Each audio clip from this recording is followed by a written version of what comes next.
Okay, so today is the third day. On the first day we workshopped on Ati Yoga.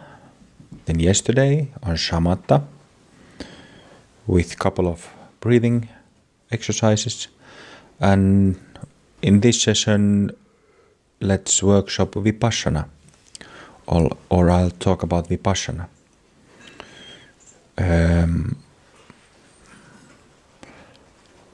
So there is Sutra style Vipashyana and there is Tantric Vipashyana. And the outcome of either of them is the same, which is increased clarity of mind regarding the elements that appear in it, meaning thoughts of any kind, emotions of any kind, and subtle energy.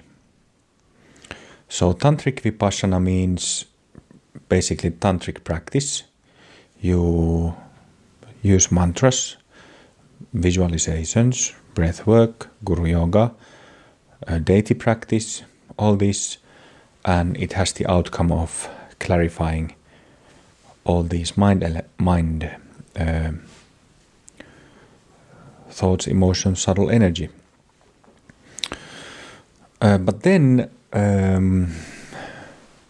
the Sutra style Vipashyana, there are many styles in Sutra Vipashyana from Theravada Buddhism, already several different styles in there.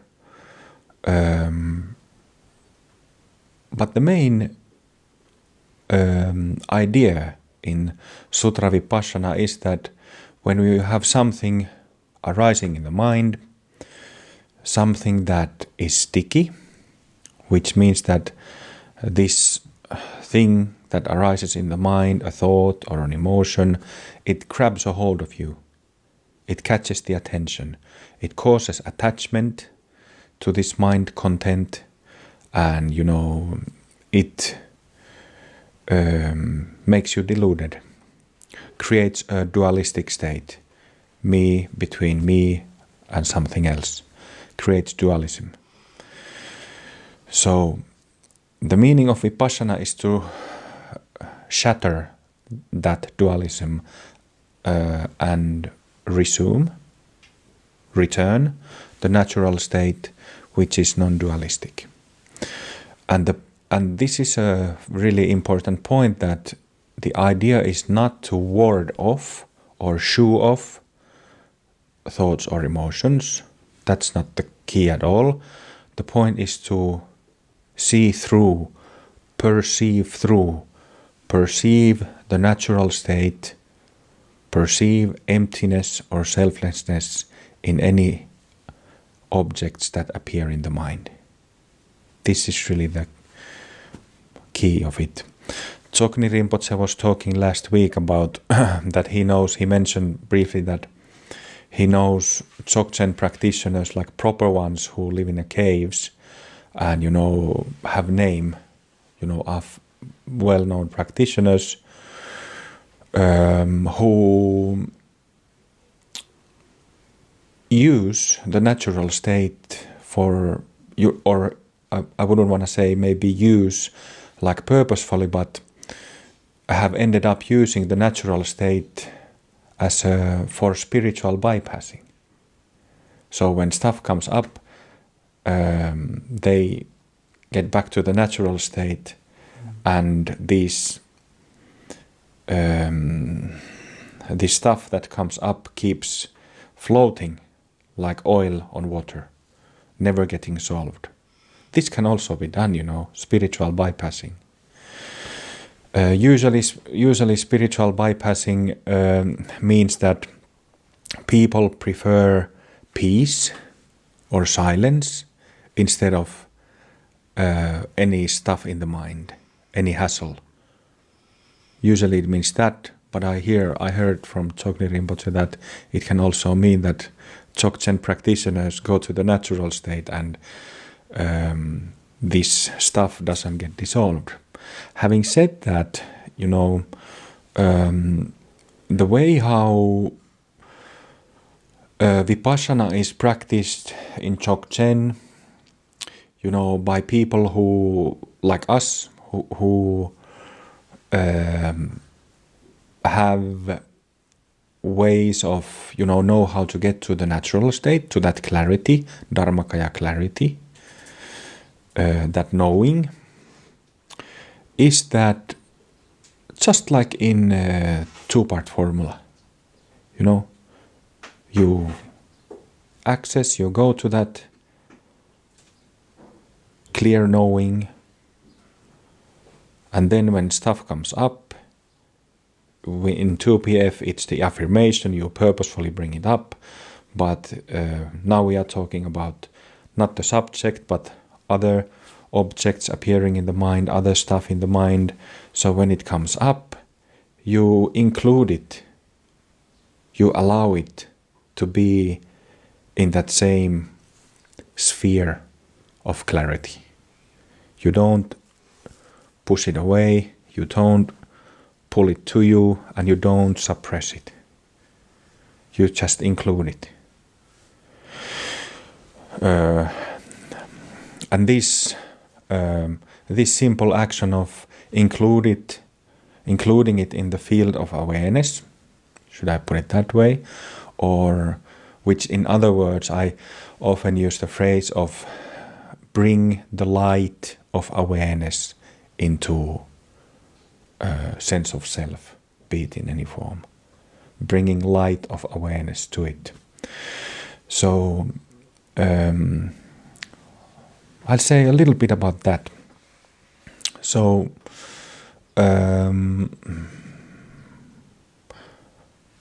about this way of observing it, way of being aware of it. So when a bubble comes up,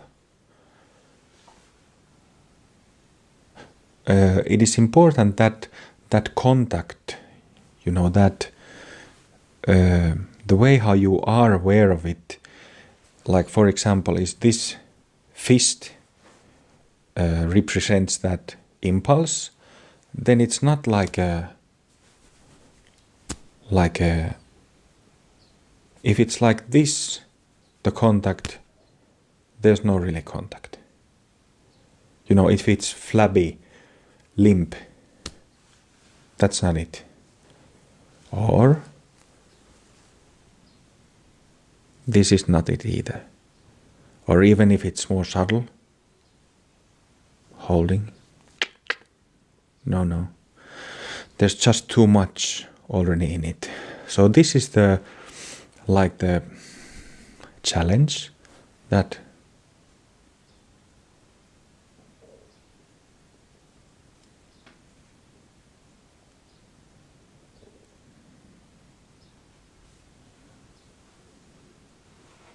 not flabby, but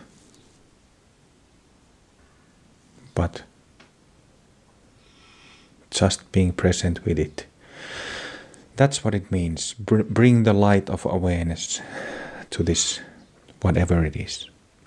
It's sort of like when was it? Thursday night in Birmingham, I was speaking about this and gave the same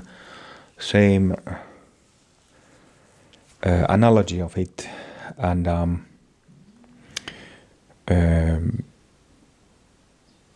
now the thought disappeared, which is nice. What was I saying? What did I say in Birmingham? So good healer or a good masseuse, when you go to that, you sit, you are in the presence of you go to some healer or a masseur, and you lie on that table or sit on a chair, and very good healers have that when they put your hands, it's the same kind of contact. That initial connection they make. They create that contact first, and then they can, do whatever they do. But it's the same thing. being present with it. And that can be a bit of a challenge because, if it's our favorite demon, our favorite, self-loathing, anger, anxiety, panic attack, self-pity, pick your favorite. There's endless palette of stuff. So the challenge is really to stay, to trust that leverage the natural state has on any stuff. Because you might be able to, now when we practice in a moment, and I've just been talking about it, we have confidence on this. But then tomorrow, after 2 days, after a week, after a month, okay, I'll just put it.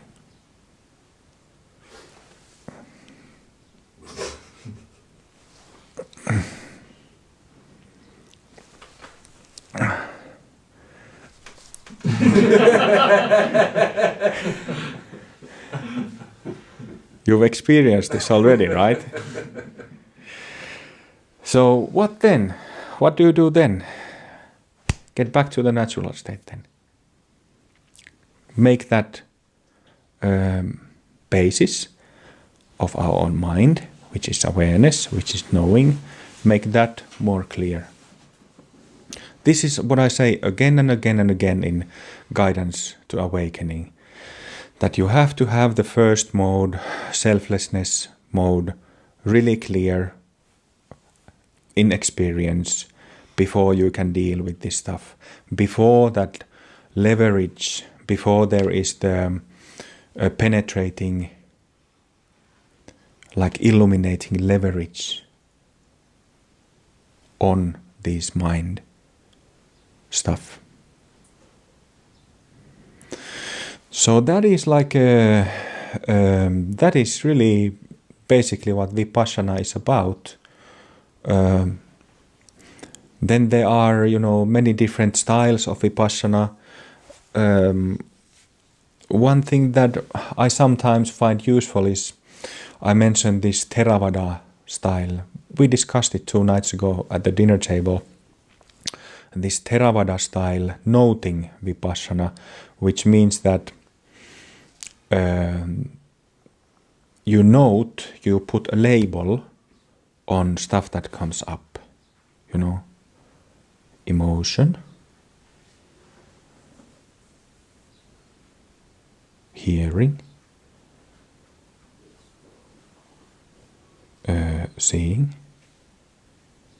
warmth in the body, sense of touch in the hands. So you put a label. Whatever you experience, you put a label. This can be very useful at some point because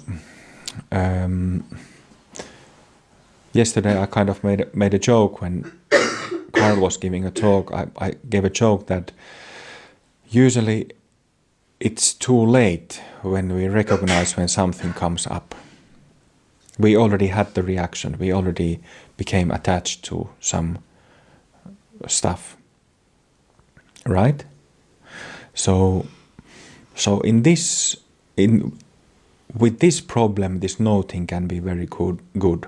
So you use this noting when you sit there after tantric practices in Tibetan heart yoga, in Ati yoga, and things start coming up. This can be very good. Or in any other circumstance, putting a label on the mind stuff. Okay, so I'll just briefly continue on noting. So noting means that you label any mental, emotional phenomena. Give it a label. This helps you to, because you conceptualize it, it helps with the attachment with it. You objectify it, right? You give it a label, so it's easier to see it as an object. And then be aware of it. Then there are these, conceptualizing can be very helpful in Vipassana. You can, just like in what you already know from 2PF, an impulse happens and an object comes up. So you take a look at how it looks. What is the shape of it? What is the color of it? What is the size of it? Where it is? Is it inside the body somewhere? Is it outside the body? Where is it in this three-dimensional body-mind space? You locate it. And then be aware of it.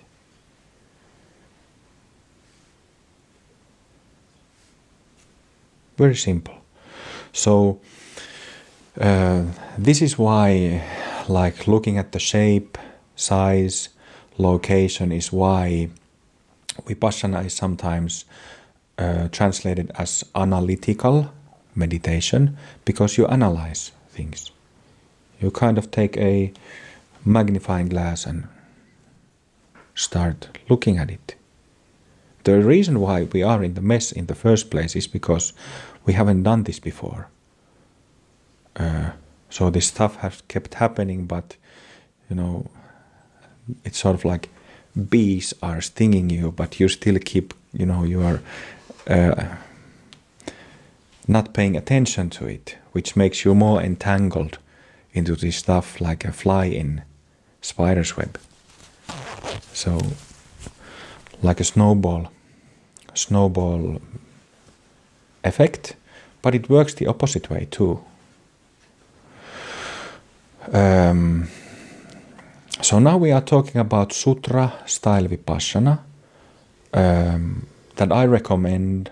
This is what I always teach. This isn't mentioned in Tibetan heart yoga materials, learning materials, but this is part of the practice really, that when you are sitting there after tantric techniques in Ati yoga, and when stuff starts happening, be aware of it. Apply Vipassana, apply clear seeing.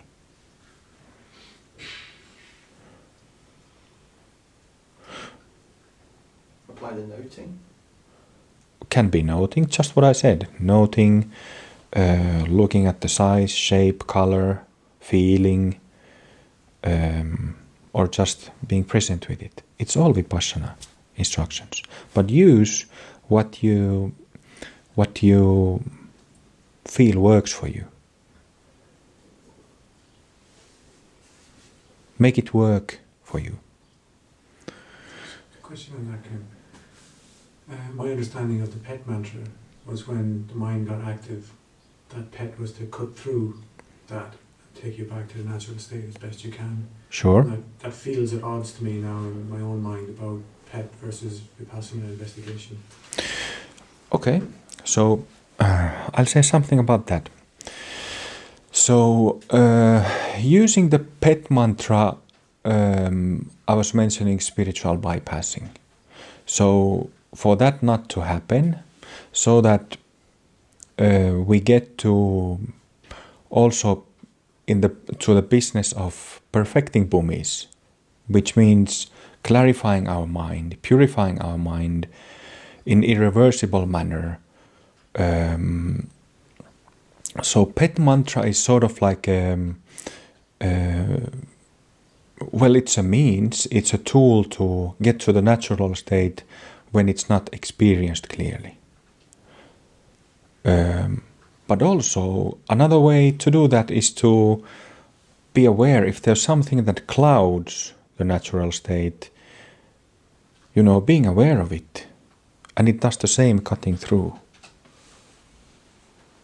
So, whether it is thoughts, few thoughts, or a lot of thoughts, or if it's emotions, mild emotions, strong emotions, if it's drowsiness, sleepiness, if it's like a cloak like energy, like depressive energy, something that just makes you somehow not clear, define it, recognize it, that it's taking place, and be with it. If it gets sticky, you get into this, it's not working, try to relax to it. If it's still sticky, pet. I understand it's a,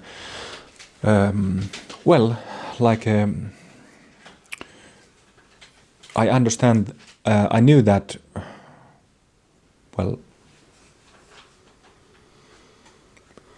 that's understandable, right? Yeah. Okay.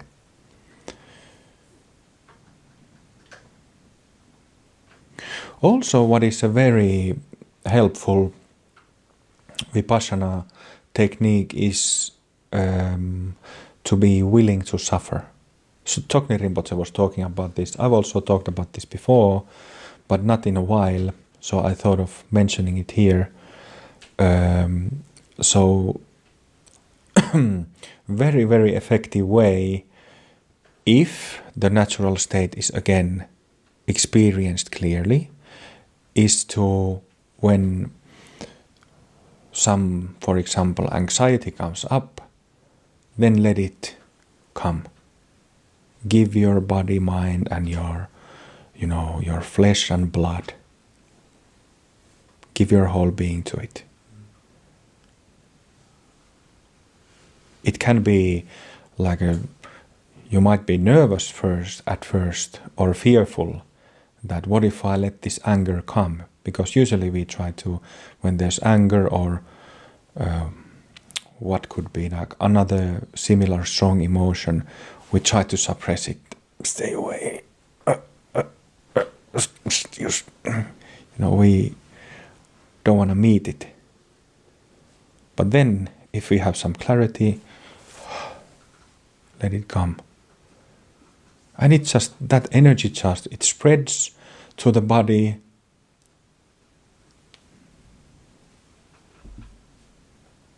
It stays for a moment and then it dissolves.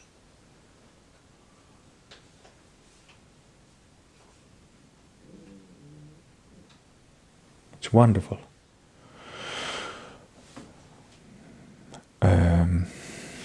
And that's another way to, another Vipashyana technique. So I mentioned already noting, then kind of this simple analytical way. What was the next one? Then just being with it, letting it come over, you giving your body to it. All these options. It's a lot to learn, if you have never done this, it's a lot to learn, but you'll get a hang of it quickly. When you start from somewhere, don't try to apply all techniques at once. Start from somewhere, start learning it, and then you will learn. You will understand all of these approaches, all techniques.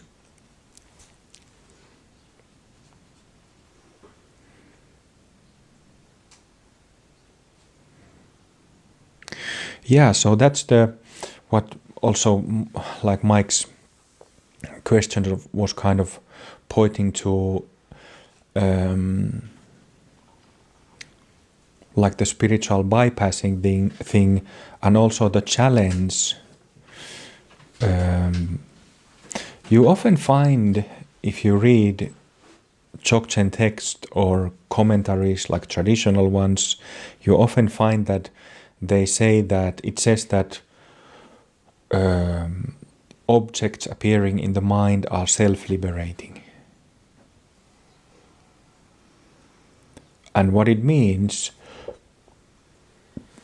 it's quite of a, you have to be, your Rigpa has to be quite strong for that to be your Vipassana practice. Self-liberating means that you sit so comfortably and firmly, you have so much what's the word, like so much experiential trust in the natural state that when thing comes up, it just poof, it's already gone. That's what self-liberating means. And even if it stays, because there's so much, what do you call it? So much confidence. That was the word I was looking for. So much experiential confidence. You know, this can do.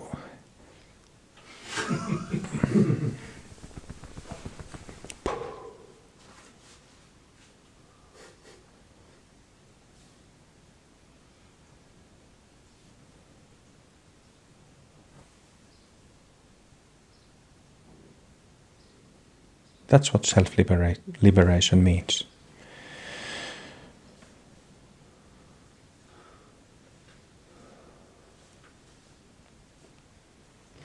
Yeah, so that's what Vipashyana is.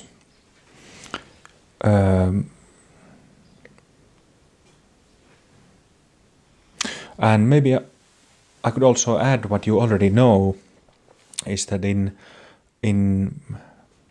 Open Heart teachings we have the 2PF, and getting awakened through that Vipassana technique is really, really helpful when it comes to other things arising, other objects.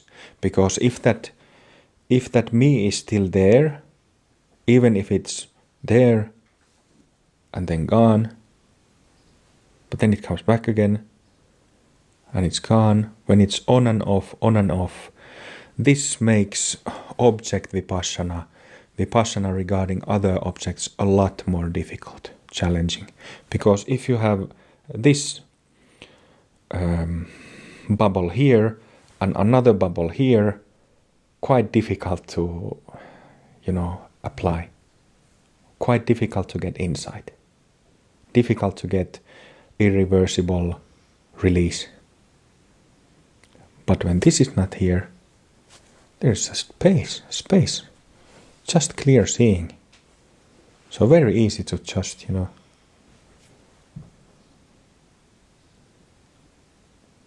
very, very different situation. So we are lucky to have 2PF. So let's practice a little bit. And when things come up, oh yes, maybe I will add something. Like they say traditionally for post meditation practice, like for situations other than sitting. So everything that we experience, like different circumstances with people, us being active doing something, chores, work, whatever, there are reactions happening. They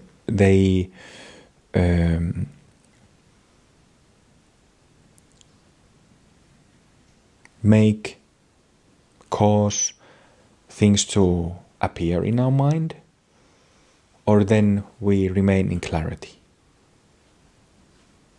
Two options. So when things come up, among doing those things, be aware of these things happening. Kind of be quick and smart, like a hawk, watching your mind. And see into the emptiness of whatever it is. There's a lot of material in everyday activities for this instruction. Be like a hawk, not tense, but just, very sharp and quick to notice things. also something that we were just talking about this during the last couple of days. Vipassana and pain, physical pain and discomfort.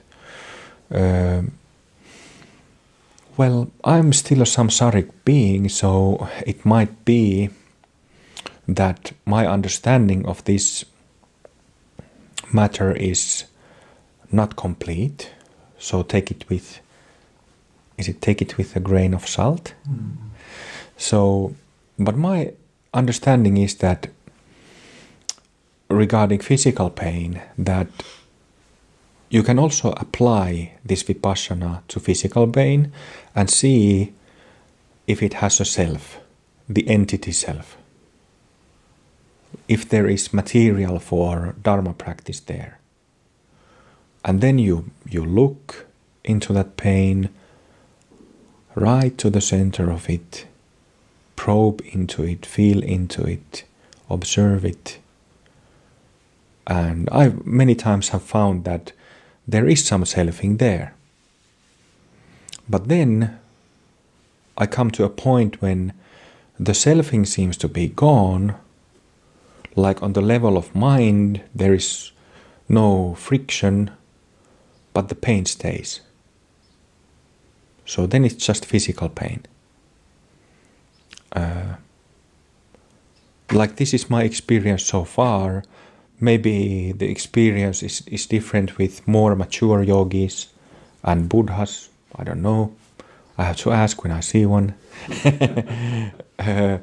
But like I'm saying that maybe Buddhas, maybe they can, use that sheerly physical pain as material for insight. I don't know. I know that some yogis and ascetics, they simply bypass the pain, kind of pretending that it's not there. But that's of course a different thing. My suggestion, my common sense says that if you have pain when there's no material for Dharma practice anymore, take a painkiller or see a doctor, find medical help. If you have an open fracture,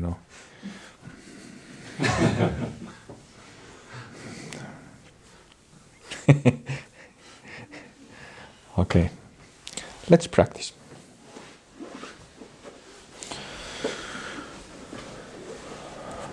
So now you have Ati Yoga, Shamatha and Vipassana.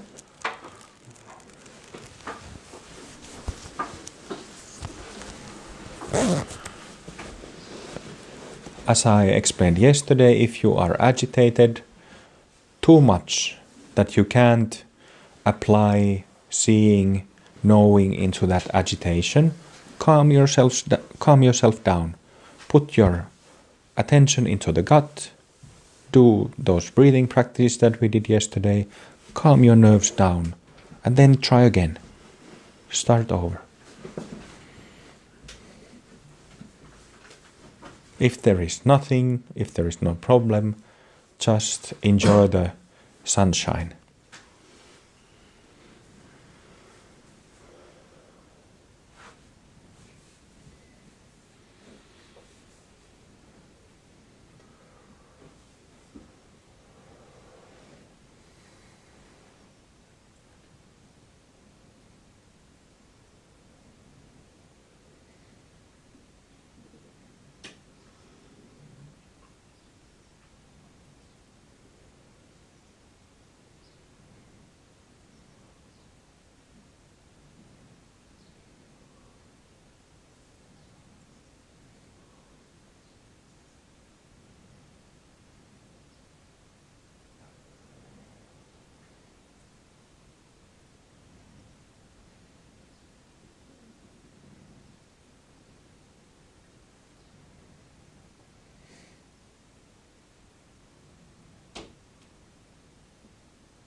So even if you are sitting in the natural state, you have all kinds of sensations, events happening in the body-mind, thoughts, emotions on the level of mind, and all kinds of physical sensations in the body. Subtle sensations of flowing, twitching, warmth, coldness. If you haven't looked into those sensations before and checked if there is any self involved or not, that is a very, enlightening little study to do.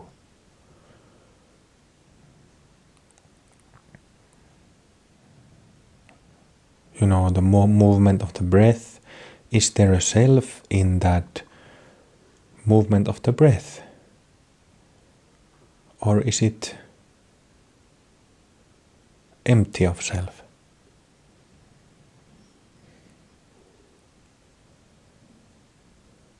If you have some subconscious tension creeps into your, for example, jaws or shoulders or hip joints, thighs, pick the place that you have some creeping tensions. Look into that tension. Is there a self there? Or is it empty? Trying to understand what causes that tension, repeated tension. If there is no self there, then from the Dharma point of view, no problemo. If there is a self there, from the Dharma point of view, a huge problemo.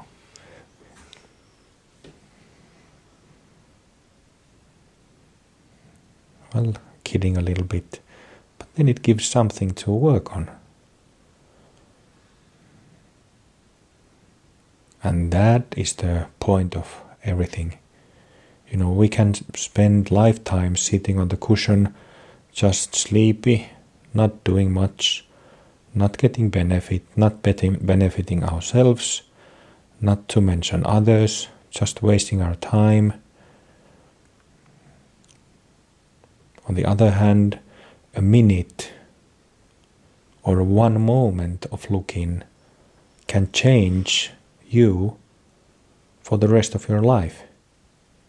Isn't that awesome? Isn't that amazing? One moment and the rest of your life isn't what you expected it to be. While contributing through the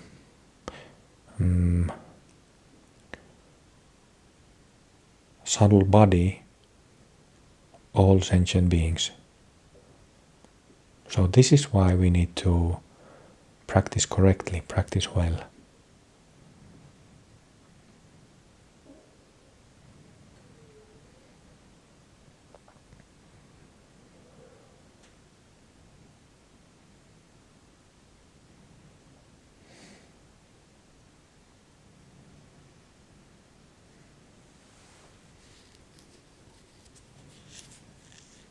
Or if you have an itch in your nose or eye or whatever, first check.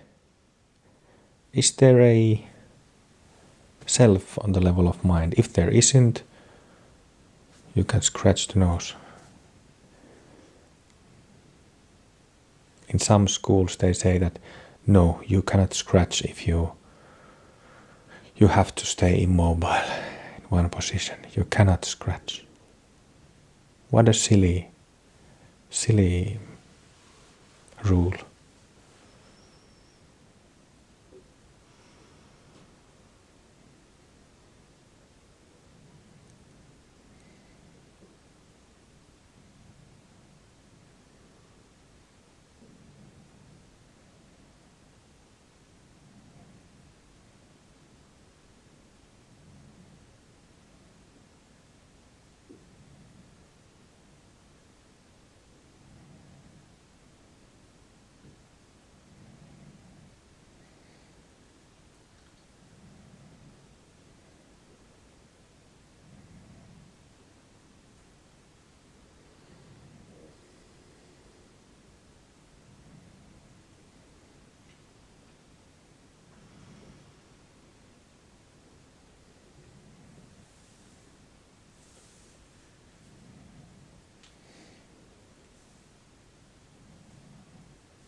Okay, let's continue in a resting position. Same practice, different physical